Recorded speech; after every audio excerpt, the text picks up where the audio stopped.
Waves media తెలుగుకి స్వాగతం.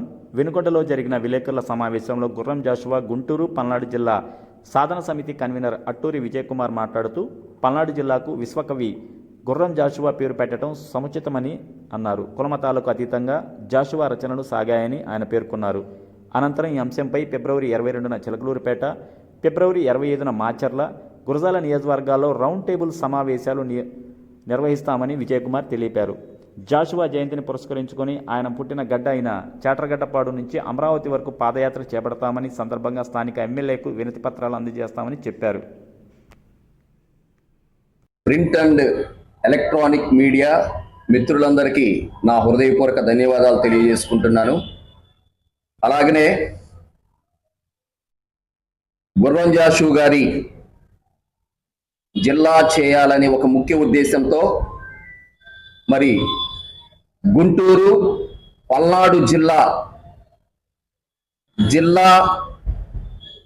ఒక ముఖ్య ఉద్దేశమే లక్ష్యంతో ఏదైతే ఈ రెండు జిల్లాల్లో ఏ జిల్లాకైనా కూడా గుర్రం జాషువా గారి పేరు పెట్టాలనే ఒక ముఖ్య లక్ష్యంతో మరి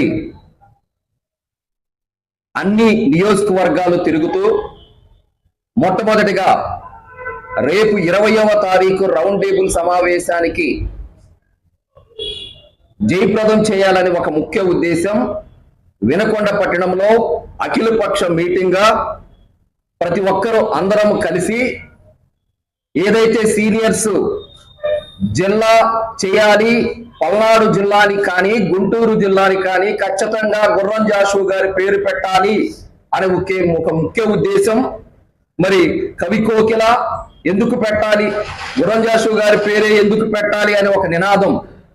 కవి కోకిల, కవితా విశారద, కవి దిగ్జమైనటువంటి నవయుగ కవి చక్రవర్తి గుర్రం జాషువా గారు సమాజం పట్ల అనేకమైనటువంటి ఒక పెన్న పట్టుకొని ఖచ్చితంగా మార్పు కోసమై మార్పు తీసుకొచ్చి పెన్న ద్వారా కవితల ద్వారా రచయితల ద్వారా అనేకమైనటువంటి పబ్లిక్ ని చైతన్యపరిచే ఒక విధంగా ముందుకు తెచ్చినటువంటి గొప్ప వ్యక్తి గుర్రం జాషువా గారు.